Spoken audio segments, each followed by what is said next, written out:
Hey friends, Joe here at Reverb, and today we're taking a deep dive into the sounds of David Gilmour. Gilmour is obviously one of the most legendary, revered guitar players of the 20th century. His soulful playing and tasteful use of effects still serve as a template for guitar players of all stripes. In this video, we're going to take a look at some of the amps and effects that were integral to his playing and his sound in the classic Pink Floyd era.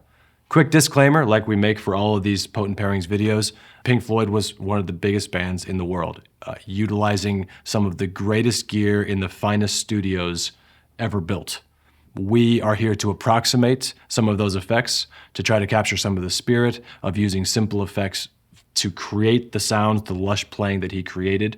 We can't be 100% certain that he used this exact effect on this exact song, but we do know that he loved some certain specific gear, so we've wrangled some of that stuff. We've also used Gilmourish.com to supply further knowledge on Gilmour's playing and effects. With that said, here we go.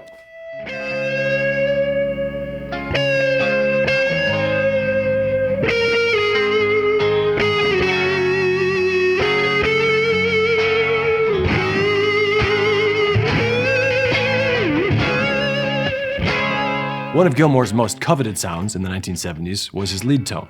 His solos were memorable and they were melodic and they were soaring. One in particular, from Echoes off of the album Metal, is kind of a shining example of that tone and his soloing sensibilities in general. David Gilmour, of course, most famously played a Fender Strat, notably a late 60s black Strat with a maple neck. It was more or less stock, and today we have a modern Japanese-made Fender Strat that we'll be using. For the amps, he was often using high-watt DR103 100-watt heads with WEM cabinets. These were incredibly loud, powerful amps that he had modded, likely by Pete Cornish, so that he could blend the normal and bright inputs.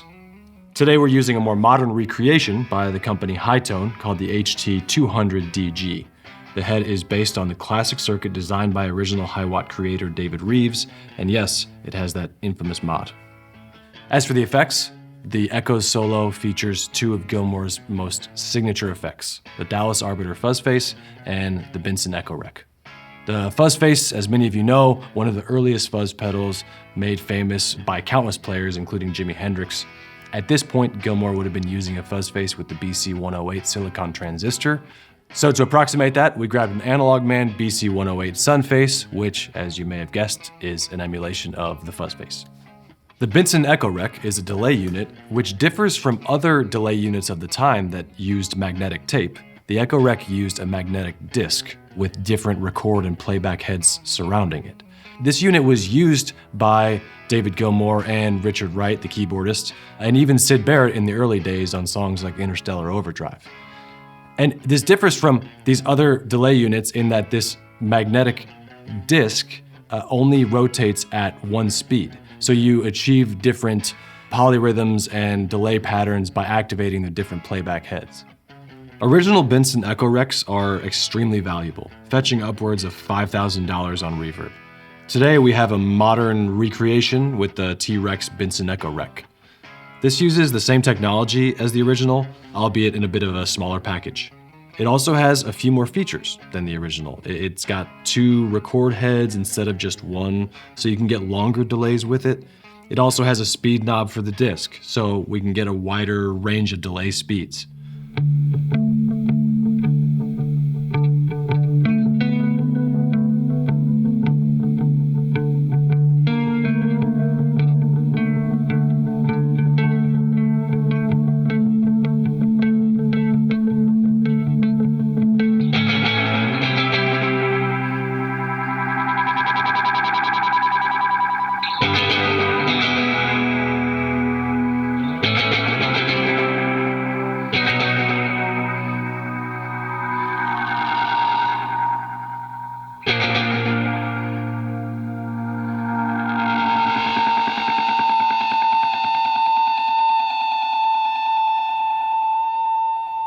Okay, this T-Rex Benson Echorec is incredible. It can get really, really cool, unique sounds that no other tape delay can achieve.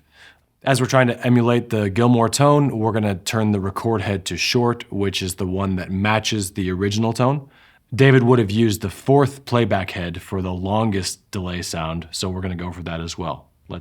Okay, so I'm gonna go after this Echoes solo. As we all know here, I'm attempting to step into some big shoes. I think it's understood that we can try to put the Gilmour in the tone, but we can't necessarily put the Gilmour into the Joe. So we're approximating tone. I'm also approximating notes and bends. One bend in particular, which he played with a 24 fret Strat, which I don't have that many frets, so I'm gonna be bending quite a bit on this top note. The only way to make it possible. Let's hear the solo sound.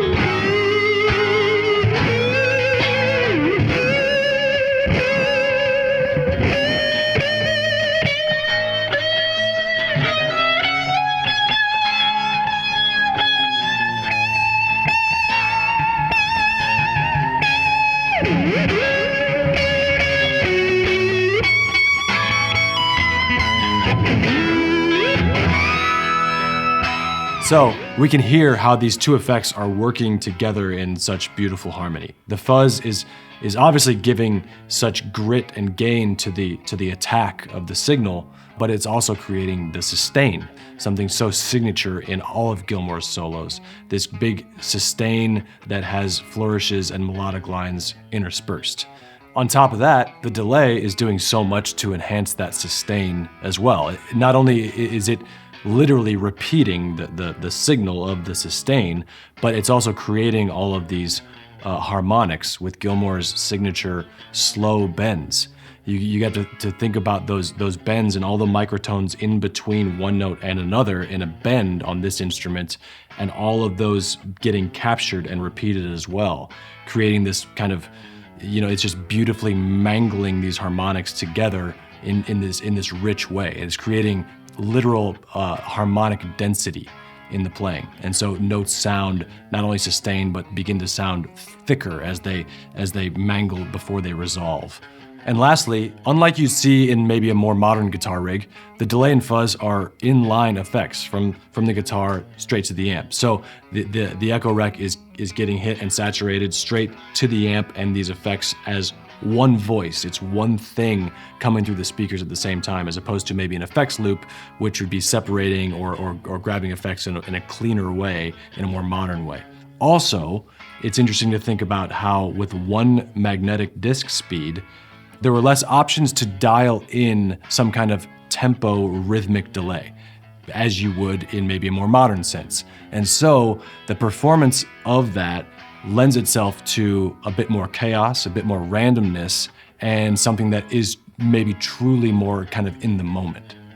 If you're looking for a similar fuzz tone, check out the Dunlop FFM1, which is a smaller, modern version of the old fuzz face. The Keeley Monterey and the Thorpe Effects Veteran will get you definitely into that territory as well. If you're looking for a good Echorec style delay but don't feel like getting the real thing, check out the Echorec Pedal from Cattle and Bread or the Boonar from Donner Prince Effects.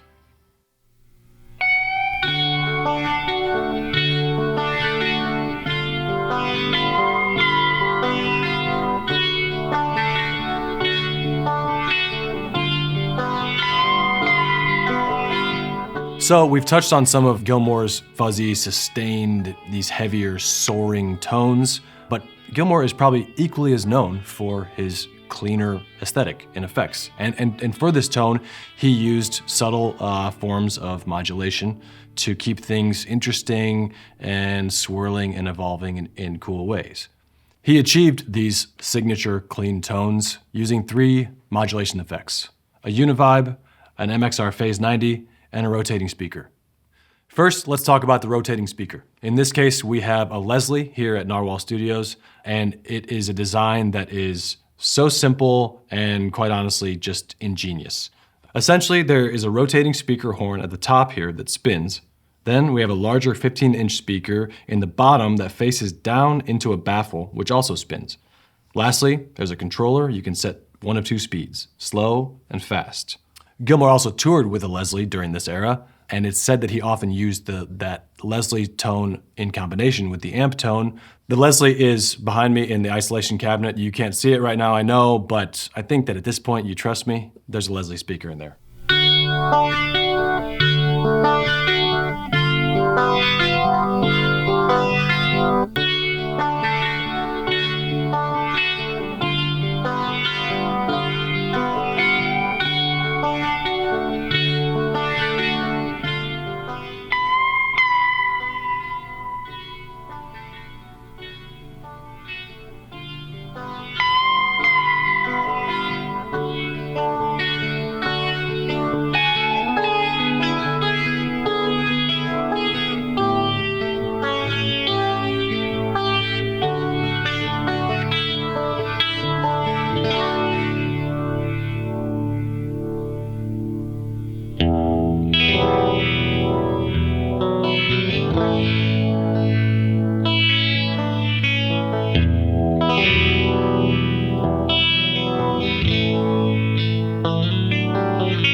Now let's talk about the Univox Uni-Vibe.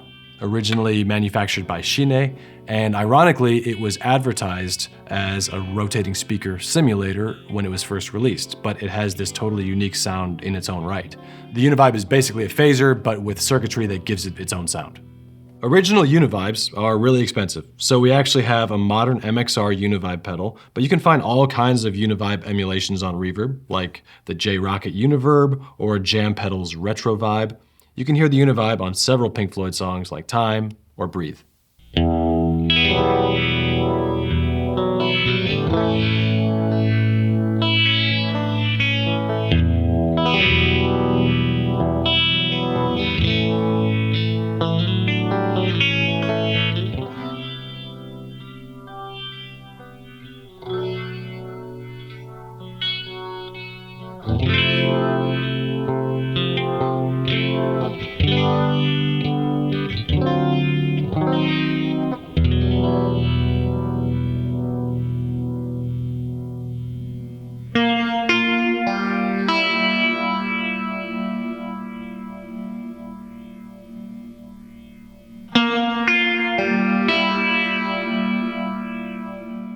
The MXR Phase 90 was produced in 1972. It was the first pedal that MXR released.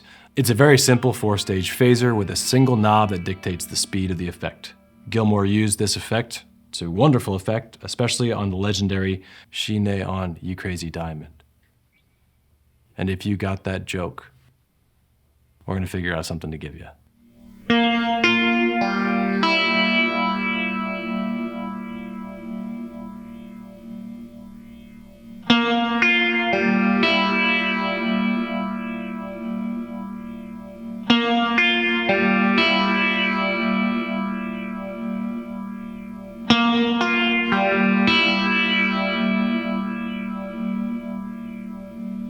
Wow, what an incredible melody, and the Phase 90 just absolutely enhances the mystery of the tonality. And I know I did just call it a melody, but it's not actually a melody. Even though it is 4 notes played in sequence, the resonance of what it creates and the richness harmonically, it doesn't feel like a melody anymore. It doesn't feel like some linear thing. It feels like something that has always been there, a pillar of musical, it's just an entire world in and of itself. So far, we've heard David Gilmour employing select effects in very cool ways, if not a bit conventional. That being said, Gilmour and Pink Floyd were anything but conventional. Their exploration into psychedelic soundscape and composition and arranging and effects was absolutely legendary. And the ways in which they achieved some of these effects were pretty wild. To try to capture an example of one of these wild effects, we're actually going to go back to Echoes, 1971, and the pedal in question is a Vox wah pedal, and as the story goes, David Gilmour plugged in the Vox wah backwards. We've all done it. You've done it. I know you have. Input into output, output into input, and the sound that happened was accidental and wild and now legendary. Let's check it out.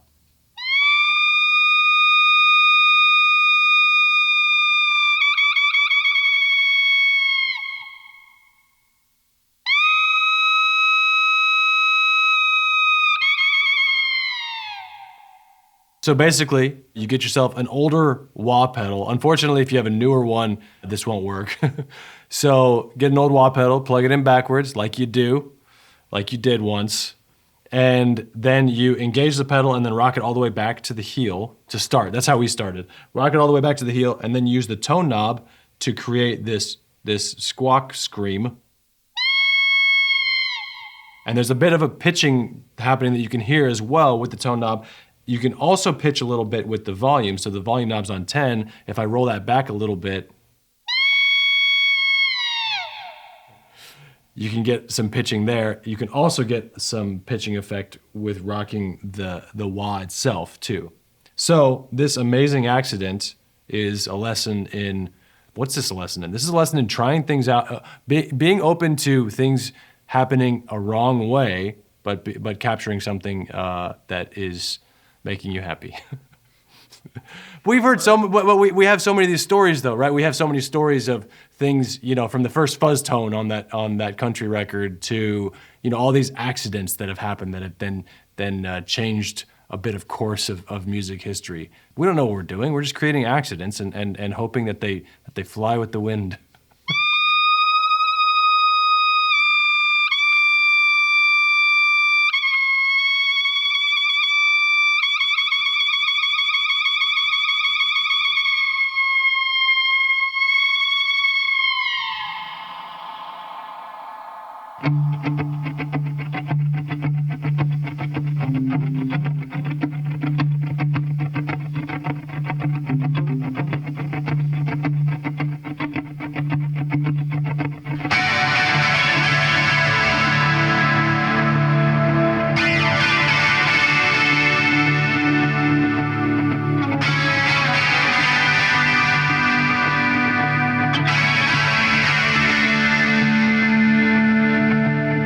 And for our last example, we're going to take a look at Run Like Hell from 1979's The Wall.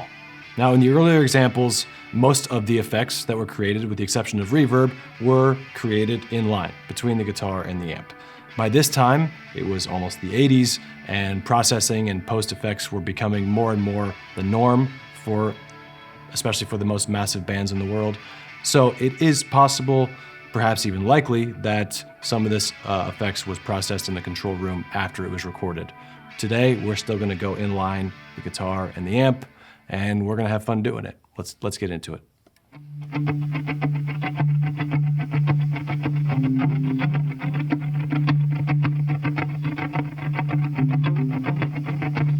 First, let's begin with the rhythm. The track opens with 2 tracks of galloping guitar panned left and right, and our friends at Gilmour.com have led us to assume that this was perhaps recorded with a bass 6. You could also achieve this on a guitar. The bass 6 vibe is just generally super fun though anyways, so if you're interested in that, we did a video on baritone guitars. Check that out because there's a lot of unlocked creativity waiting to happen there with bass 6s.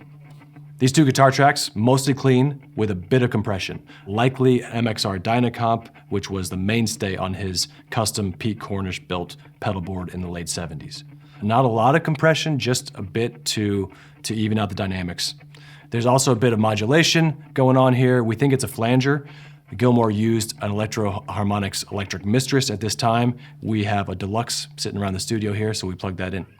Next, we'll hear some delay. Based on the rhythmic nature of this delay, we assume Gilmour wasn't using his trusty Echorec. By the late 70s, digital effects had come a long way, and Gilmour was likely using his MXR digital delay rack mount unit. We don't have an MXR digital delay with us today, so instead we used a Boss DD3 to accomplish a similar thing. We have the delay time so that it repeats in rhythm with the guitar.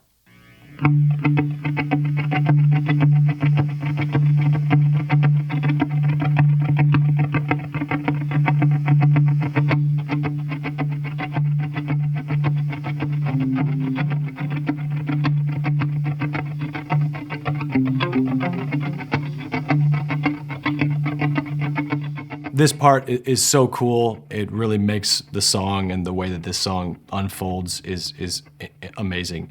There are these examples, great examples, of a performance or a part being elevated by an effect. And then there are these other examples, and I think this is one of those examples, where it is very clear that the player is intentionally in dialogue with the effect and is reacting to what these repeats are doing and the patterns that are being created around the performance. You can hear in one of the guitars is injecting just more flourishes and these varying riffs that are cascading into the part and eventually just becoming textural, this textural aspect of the sound.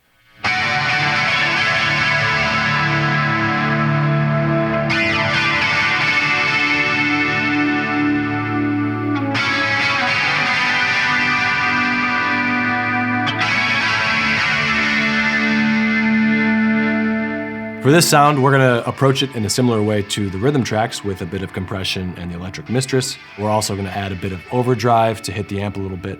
And for the delay, there seem to be 2 digital delays in parallel. So likely done in post or one of them done in post. So the way that we're gonna go after this today is with a Boss DD3 again to go into a Keeley delay workstation, bring them back together in the amp again, and we're gonna see what happens. Let's do it.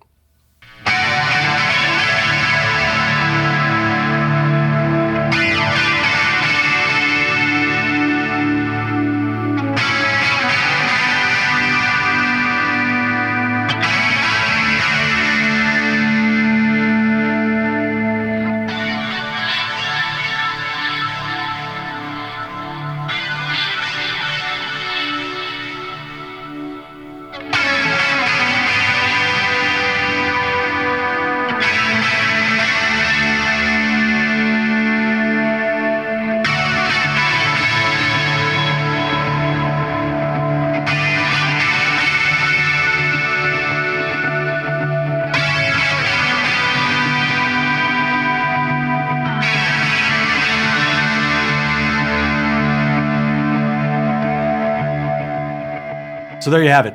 That was so fun. 6 iconic tones from David Gilmour. Obviously, we couldn't hit everything, but I think we captured some pretty fun stuff. Let us know if we do a part 2 of these, what you'd like to hear from Gilmour. Definitely check out gilmourish.com for all this depth of knowledge and info if you're looking to do a deeper dive. We will see you next time. Shine, you crazy diamonds.